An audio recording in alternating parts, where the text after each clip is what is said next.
Share बाजार पर विस्तार से चर्चा करने के लिए चलते हैं हमारे एक्सपर्ट के पास। और आज हमारे साथ चर्चा करने के लिए मौजूद हैं फिनएथिक वेल्थ सर्विसेज के director and CEO Vivek Kumar Negi ji. Vivek sir, आपका बहुत बहुत स्वागत है मनी 9 पर। Thank you very much sir for having me. Sir, जैसा आपने देखा कि आज हम खास तौर पे एसएमईज के ऊपर फोकस कर रहे हैं, लेकिन ओवरऑल देखा जाए तो शेयर बाजार में पैसा लगाने के लिए आमतौर पर लोग शेयरों में सीधे निवेश करते हैं, जिसमें हम कैश सेगमेंट को देखते हैं और एफएनओ का विकल्प भी होता है उनके पास, और उसके साथ साथ एक्सपर्ट का रास्ता भी होता है जिसमें म्यूचुअल फंड्स और पीएमएस जैसे जो एडवाइजरीज हैं उनका जो ऑप्शन है वो लोगों के सामने खुला होता है। पर एक विकल्प और भी है, और वो विकल्प भी बीएसई और एनएसई के प्लेटफॉर्म्स पर ही उपलब्ध है, और वो है एसएमई प्लेटफॉर्म, जैसा हमने अपनी स्पेशल रिपोर्ट में डिस्कस भी किया है। तो उस लिहाज से देखा जाए तो एसएमई यानी small and medium mid size जो एंटरप्राइजेस होती हैं उसमें माना जाता है कि जो ग्रोथ का पोटेंशियल है वो बहुत ज़्यादा होता है। क्या आप भी इस बात से इत्तेफाक रखते हैं कि जो छोटी साइज की कंपनियां होती हैं इसमें ग्रोथ की जो संभावना है वो बाकी जो बड़ी कंपनियां होती हैं उनके मुकाबले बहुत ज़्यादा होती है? देखिए, मैं इस तरह की काफी कंपनीज के यहाँ काम करता रहा हूँ और बीएससी का जो आईपीएफ है उनके लिए हम लोगों ने काफी ट्रेनिंग्स की हैं और लोगों को एसएमई सेगमेंट के बारे में हमने अवेयर कराने की काफी कोशिश की है। तो काफी सारे कॉन्फ्रेंसेस का मैं पार्ट रहा हूँ और हमें ये पता है कि जितनी भी एसएमई कंपनीज हैं जो लिस्ट होती हैं एक्सचेंजेस के ऊपर, उनको एक ड्यू डिलीजेंस प्रोसेस करना होता है, उसके थ्रू ही वो पास होकर फिर लिस्ट होती हैं एक्सचेंज के ऊपर। तो अच्छा। कंपनी कहीं ना कहीं आप ये मान सकते हैं कि बहुत सारे कॉम्प्लायंसेस फॉलो कर रही है, तभी वो एक्सचेंज पर लिस्टेड कंपनी है। देखिए, छोटी कंपनी है तो रिस्क तो रहता है, ये तो मानकर चलिएगा, ठीक है। लेकिन उसमें ग्रोथ पोटेंशियल भी उतना ही रहता है जितना रिस्क रहता है। अगर आपकी कैपिटल रिस्क पर है तो इस तरह के स्टॉक्स मल्टी बैगर भी बन सकते हैं in a very short span of time. और इस तरह के काफी सारे एग्जांपल्स हमारे सामने भी हैं, जैसा कि आप और मैं डिस्कस भी कर रहे थे कि अगर आप रिटर्न देखें पिछले 1-2 सालों के एसएमई स्टॉक्स के, तो वो बहुत ही बेहतरीन रहे हैं। काफी सारे स्टॉक्स हैं जिन्होंने मल्टी बैगर रिटर्न्स भी दिए हैं यहाँ से। हम्म। ठीक है, जब आप कह रहे हैं कि इनमें रिस्क होता है लेकिन उसके साथ साथ ग्रोथ की भी संभावनाएं बहुत ज़्यादा होती हैं, तो फिर सर ये बताइए कि ये जो विकल्प है कुछ ज़्यादा ऑप्ट क्यों नहीं करता है, यानी कि ये इग्नोर्ड क्यों है, या ऐसे कहें कि एसएमईज में पैसा लगाने की जो लिमिटेशंस या फिर जो दिक्कतें या रिस्क या फिर चैलेंजेस क्या होते हैं वो हमारे दर्शकों को बताइए। देखिए, सबसे पहली चीज तो अवेयरनेस की कमी है। अवेयरनेस की कमी इसलिए है, ये अभी बहुत पुराना कॉन्सेप्ट नहीं है। अगर आप देखें तो करीब 8-10 साल ही हुए हैं इस कॉन्सेप्ट को मार्केट में आए हुए।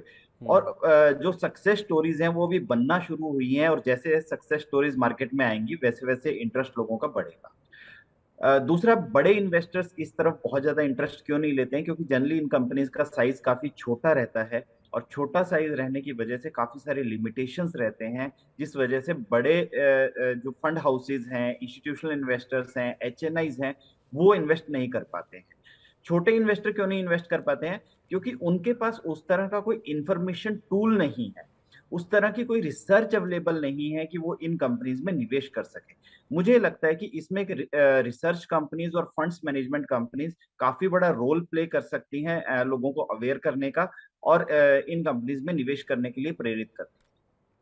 ठीक है, तो उस लिहाज से देखा जाए तो रिटेल निवेशकों के पास ज़्यादा जानकारी नहीं होती है, वो एक बड़ी दिक्कत है, जिस वजह से हम देखते हैं कि रिटेल निवेशक ज़्यादा जो एसएमई कंपनीज होती हैं उनमें पैसा नहीं लगा पाते हैं। लेकिन सर, जैसे जो बड़ी कंपनियां होती हैं, जो मेन बोर्ड कंपनियां होती हैं, उनके आईपीओस आते हैं, आईपीओ के इंडेक्स होते हैं बीएसई में, इसी तरह से बीएसई में एक एसएमई आईपीओ इंडेक्स भी है, और पिछले एक साल में अगर हम देखें तो उसका रिटर्न काफी जबरदस्त रहा है। 120% का रिटर्न इस एसएमई आईपीओ इंडेक्स ने दिया है। 2 साल की बात करें तो 116% की तेजी इस इंडेक्स में देखने को मिली है। कई एसएमई शेयरों में अच्छी तेजी देखी गई है, इनफैक्ट कई शेयरों में तो हमने देखा है कि पिछले एक साल से कम के इनफैक्ट टाइम फ्रेम में ही 6-7 गुना तक के जो रिटर्न्स हैं वो भी बनते हुए दिखे हैं। आगे आपको एसएमई शेयरों का क्या भविष्य लगता है? क्या एसएमई शेयरों में निवेश करना चाहिए किसी को? अगर हाँ, तो कोई ऐसे शेयर जो आप हमारे दर्शकों को सुझाना भी चाहेंगे? देखिए, ये एक बहुत ही एनकरेजिंग प्लेटफॉर्म है। जनरली ये कहा जाता है कि पैसा जो मेन बनता है मार्केट के अंदर वो हिडन जेम्स में ज्यादा बनता है। जो बड़ी कंपनीज हैं उनमें आपको सिक्योरिटी मिलेगी और एक स्टेबल काइंड ऑफ रिटर्न मिलेगा। वहां पर मल्टीबैगर काइंड ऑफ रिटर्न्स नहीं मिलते हैं, वो रिटर्न्स आपको हिडन जेम्स में मिलते हैं और उसके लिए काफी मेहनत करनी पड़ती है। तो हमें लगता है कि जो ये प्लेटफॉर्म है, ये रिटेल इन्वेस्टर के एक बहुत अच्छा मौका है। पिछले 1-2 सालों के जो रिटर्न है वो ये बताते हैं कि इस तरफ रुझान बढ़ना चाहिए रिटेल इन्वेस्टर का, और रिसर्च एनालिस्ट की मदद से कंपनी सर्च करके इन्वेस्ट करना चाहिए। अगर आप देखें ओवरऑल ट्रेंड पिछले 2 सालों का, मेन इंडेक्सेस निफ्टी सेंसेक्स की अगर बात करें तो उनका भी अच्छा रहा है, और एसएमई वाले इंडेक्स का भी परफॉर्मेंस तो बेहतरीन ही रहा है। इन कंपैरिजन टू निफ्टी और सेंसेक्स देख लेते हैं तो उससे तो ऑलमोस्ट 3 टाइम्स रिटर्न्स एसएमई ने दिया है। बट इसमें अभी मुझे लगता है कि इसको मेच्योर होने में समय लगेगा, इसमें बड़े इन्वेस्टर्स आने में समय लगेगा, और इसको उस लेवल पर ले जाना कि जहां पर रिटेल इन्वेस्टर्स अवेयर हों, उनके पास रेडिली नॉलेज अवेलेबल हो, इंफॉर्मेशन अवेलेबल हो, तो उसमें भी थोड़ा समय लगेगा। बट डेफिनेटली ये एक ऐसा हिस्सा है जहां पर आपको एटलीस्ट अपना 10% पोर्टफोलियो का पार्ट डेफिनेटली करना चाहिए। ठीक है, निवेशकों को जानकारी पहुंचने में, उनको जागरूकता बढ़ाने में थोड़ा समय लग सकता है, लेकिन सर क्योंकि आप हमारे साथ मौजूद हैं, आप इन कंपनियों के साथ मिलते भी हैं, कॉन्फ्रेंसेस भी करते हैं, इन्वेस्टर प्रेजेंटेशंस भी होते हैं आपके इन कंपनियों को लेकर, तो चूंकि आप हमारे साथ मौजूद हैं तो मैं ये अपॉर्चुनिटी गंवाना नहीं चाहता कि कोई ऐसा स्टॉक आपकी लिस्ट में, क्योंकि आप तो स्टडी भी करते हैं इन कंपनियों के बारे में, कोई ऐसा शेयर लंबी अवधि के नजरिए से एसएमई प्लेटफॉर्म से जो आपको पसंद हो, जो हमारे दर्शकों को आप शेयर करना चाहें। सर एक स्टॉक है जिस पर हमने काफी गहरी रिसर्च की थी, और अभी रिसेंटली वो स्टॉक माइग्रेट हो गया है एसएमई से मेन प्लेटफॉर्म ओके। पर। कंपनी का नाम है ईकेआई एनर्जी लिमिटेड, और ये एक बड़ी ही यूनिक बिजनेस मॉडल वाली कंपनी है। अगर आप देखें तो कार्बन क्रेडिट्स का बिजनेस होता है, जो कि पोल्यूशन से रिलेटेड है डायरेक्टली। जो कंपनीज बहुत ज्यादा पोल्यूशन करती हैं वो कार्बन क्रेडिट प्रोड्यूस करती हैं, जो कंपनीज पोल्यूशन कम करती हैं या उसको रोकने में हेल्प कर रही हैं उनको कार्बन क्रेडिट्स मिलते हैं। मिलते हैं। तो इनके बीच में जो भी कॉम्प्लायंस प्रैक्टिसेस होती है उसके लिए कोई कंपनी नहीं थी। ये ईकेआई एनर्जी बेसिकली एक प्लेटफॉर्म है इन दोनों कंपनीज को मिलाने का। तो पोल्यूशन ओके। कंट्रोल करने में भी हेल्प करती है और कार्बन क्रेडिट्स को मैनेज करने में ये कंपनी हेल्प करती है। तो ये एसएमई प्लेटफॉर्म से मेन प्लेटफॉर्म पर आने के बाद इनके रेवेन्यू में ऑलमोस्ट 10 टाइम्स का इजाफा हमें देखने को मिला है लिस्ट होने के बाद से। तो जब ये लिस्ट हुई थी तो इस कंपनी का रेवेन्यू होता था अराउंड 200 करोड़ के आसपास, और अभी इस कंपनी का रेवेन्यू है 2000 करोड़ के आसपास। ओके। और हमें लगता है कि आने वाले समय में इसमें बहुत ज्यादा ग्रोथ पोटेंशियल और है, क्योंकि एक कैलकुलेशन के अकॉर्डिंग देखा जाए, रिसर्च के अकॉर्डिंग देखा जाए तो 2 लाख करोड़ का कार्बन क्रेडिट्स की ट्रेडिंग होगी बाय 2025। इन नेक्स्ट 3 इयर्स आप ये मान लीजिए इतना कार्बन क्रेडिट का ट्रेडिंग होना है, and this is a unique company which is listed on the exchange. तो हमने इस कंपनी के रिकमेंडेशन दी है, और हमें लगता है कि ये कंपनी यहां से भी मल्टीबैगर साबित हो सकती है। सो ईकेआई एनर्जी लिमिटेड, इस पर ध्यान रखिए। कोई टारगेट सर 1 या 2 साल के नजरिए से, या फिर मल्टी बैगर है तो कई गुना हो जाएगा? देखिए सर, इस तरह की कंपनीज में ना आपको पेशेंस रखना होता है। एक तो थोड़ा सा लिक्विडिटी की समस्या रहती है, क्योंकि बहुत ज्यादा लाइमलाइट में नहीं रहती हैं, तो काफी बड़े स्विंग्स देखने को मिलते हैं। अभी करीब 1700-1800 रुपए पर ट्रेड कर रहा है। हमें लगता है 5000 रुपए के लक्ष्य अगर आप इसमें लेते हैं तो 3 से 5 साल के अंदर ये लक्ष्य अचीव हो जाना चाहिए। ओके, तो एक चीज़ वो भी हमें समझ आई कि अगर आप एसएमई प्लेटफॉर्म पर ट्रेडिंग करते हैं या निवेश करते हैं, तो जो एसएमई कंपनियां होती हैं उनमें अगर आप निवेश करते हैं तो लिक्विडिटी की एक समस्या आती है, और ये जो ईकेआई एनर्जी आपको निवेश के लिए बताया जा रहा शेयर, इसमें भी यही दिक्कत शायद हो सकती है। लेकिन जागरूकता कम है अभी निवेशकों में, जिस वजह से हम देखते हैं कि वॉल्यूम कम होते हैं। लेकिन अगर आप 3 से 5 साल का नजरिया लेके चलें तो 1700-1800 वाला जो शेयर है उसमें 5000 तक के जो टारगेट्स हैं वो देखने को मिल सकते हैं। ईकेआई एनर्जी ये एक स्टॉक है जिसमें आप निवेश करके चल सकते हैं। चलिए, ये तो एसएमई प्लेटफॉर्म पर बात हुई, एसएमई प्लेटफॉर्म पे कैसे ट्रेड करना है, किन कंपनियों में निवेश किया जा सकता है, उसकी बातचीत हुई। लेकिन सर, अब मैं बाजार पे भी आपसे एक राय लेना चाहता हूँ। खासतौर पे हम फेस्टिव सीजन में एंटर कर चुके हैं, ऐसे में आप हमारे दर्शकों को किन सेक्टर या शेयरों में निवेश करने की सलाह देंगे? मतलब शेयर बाजार में अगली दिवाली तक फेस्टिव शॉपिंग की राय कहाँ होगी आपकी तरफ से? देखिए, मैंने आपको पिछले भी कुछ प्रोग्राम्स में एक चीज बोला है कि I believe on the growth story of India. और अगर देखें तो हमारा डोमेस्टिक कंजम्पशन बहुत स्ट्रांग है, और डोमेस्टिकली जो रिफॉर्म्स पिछले कुछ सालों में गवर्नमेंट लेकर आई है, उसको लेकर हमें लगता है कि अगले 10 से 15 साल इंडिया की ग्रोथ स्टोरी इंटेक्ट रहने वाली है, and we are going to lead in the global markets. Hmm. तो उसको देखते हुए अभी रिसेंटली एक डेवलपमेंट हुआ है, लॉजिस्टिक्स पॉलिसी गवर्नमेंट ने डिक्लेयर की है, और काफी सालों से इसका वेट हो रहा था। हमें लगता है कि लॉजिस्टिक्स से रिलेटेड स्टॉक्स के अंदर आप निवेश कर सकते हैं।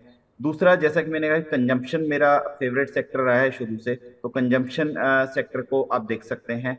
और हमें ये लगता है कि बैंकिंग में भी थोड़ा स्कोप यहाँ से बनता है, क्योंकि बैंकिंग में सबसे बड़ी चीज जो हुई है, एनपीएस कंट्रोल हो गए हैं।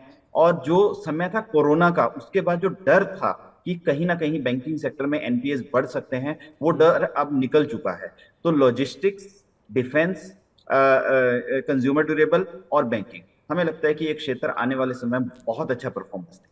ठीक है, तो डोमेस्टिक फोकस जो इंडस्ट्रीज हैं उनमें पैसा लगाने की राय दी जा रही है, जिसमें लॉजिस्टिक्स है, डिफेंस है, आपका खपत वाले जो कंज्यूमर ड्यूरेबल्स हैं, और उसके साथ साथ बैंकिंग। ये कुछ ऐसे 4 सेक्टर्स हैं जहां पे निवेश किया जा सकता है। लेकिन सर, शेयर बाजार में निवेश से नुकसान को आम बात माना जाता है। शेयरों की कीमतों में गिरावट और बढ़त के लिए निवेशक हमेशा तैयार रहते हैं, लेकिन ऊंची महंगाई के मद्देनजर बढ़ती ब्याज दरों के माहौल में बाजार की उठापटक बहुत से निवेशकों को खलने लगी है। अब आपको क्या लगता है सर, ऊंची महंगाई के दौर में क्या शेयरों में निवेश के बजाय अब किसी और विकल्प को चुन लेना चाहिए? ज़्यादा बेहतर रहेगा जब तक ये डस्ट सेटल हो जाए, ये पूरा जो रिसेशन को लेकर दिक्कतें चल रही हैं, तब तक कुछ और एसेट क्लास में चले जाएं तो बेटर रहेगा?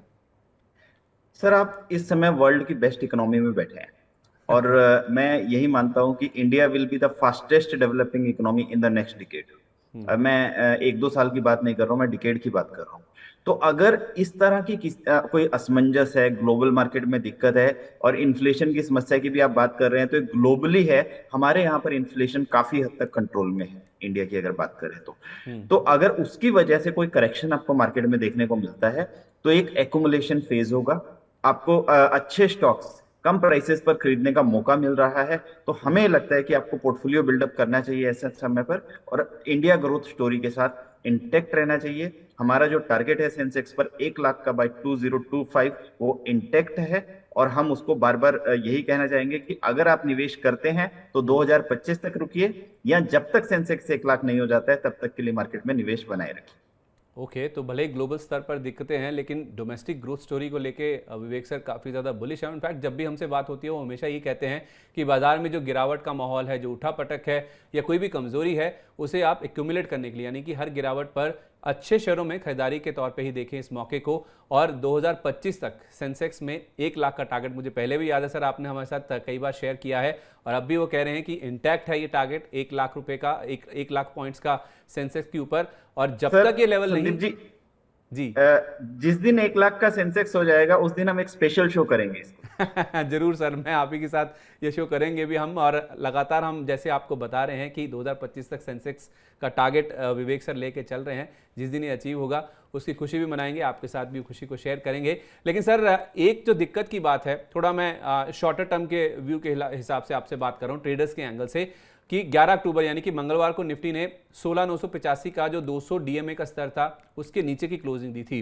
ट्रेडर्स के लिहाज से सर ये जो स्तर है वो काफ़ी अहम होता है, उसे काफ़ी कीनली ऑब्जर्व करते हैं उस शेयर उस लेवल को।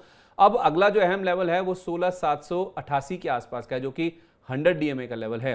अक्टूबर महीने के लिए सर कौन से स्तर अहम है आपके लिहाज से, और क्या लंबी अवधि के निवेशकों के लिए 100 डीएमए 200 डीएमए स्तर का कोई सिग्निफिकेंस है, या हर गिरावट खरीदारी के लिए ही इस्तेमाल करना चाहिए? सर देखिए, मैं एक चीज में बिलीव करता हूँ कि जब आप लंबी अवधि के निवेशक हैं तो आपको ग्रोथ के ऊपर फोकस करना है। आपको ऐसी कंपनीज पर फोकस करना है जिनके फंडामेंटल स्ट्रांग है, जिनका बिजनेस मॉडल अच्छा है, जिनके अंदर बहुत सारे इनोवेशन प्रैक्टिसेस चल रही हैं, जो ग्लोबल मार्केट से इंसुलेटेड है। तो हमें ये लगता है कि मार्केट अप एंड डाउन होता रहेगा, मार्केट में करेक्शंस आएंगे, और जब आप मार्केट में निवेश करते हैं, ये चीज आपको मान लेना चाहिए कि 10 से 15% का करेक्शन आपको मार्केट में कभी भी देखने को मिल सकता है। तो उससे घबराना नहीं है। अभी भी आप देख लें तो 18,500 के आसपास निफ्टी में हाई लगे थे, और अभी हम करीब 17,000 के आसपास हैं। तो हमारे यहाँ जो करेक्शन हुआ है, दैट इज नॉट इवन 10%। अभी तक 10% का करेक्शन भी हमारे बाजारों में देखने को नहीं मिला है। एक छोटा सा मैं आपके साथ यहाँ पर एनालिसिस शेयर करना चाहूंगा कि हांगकांग का एक मेजर इंडेक्स है हैंग सेंग। जो कि अराउंड 25,000 पर ट्रेड हुआ करता है, 2017-18 की मैं बात कर रहा हूं। और हमारा सेंसेक्स भी लगभग उसी लेवल पर ट्रेड हुआ करता था उस समय में। उसके बाद से हांगकांग की हालत लगातार खराब होती चली गई है और हमारे यहाँ पर ग्रोथ स्टोरी लगातार बढ़ती चली गई है। तो सेंसेक्स 25,000 वाला हो गया 60,000, जबकि हांगकांग की बात कर लें वहां का इंडेक्स हो गया है 16,500। ऑल तो टाइम लो पे। अगर आपका फंडामेंटल स्ट्रांग है, आपकी इकोनॉमी स्ट्रांग है, तो you are going to outperform in the medium to long term. ये होना ही है। और मैं ये चीज आपको दावे से बोल सकता हूं कि अगले 10 साल जो बिलोंग करते हैं वो इंडियन इकोनॉमी को बिलोंग करते हैं। हम सेंसेक्स पर बहुत बड़े टारगेट देखने वाले हैं sir. This decade India will witness the growth story of the world.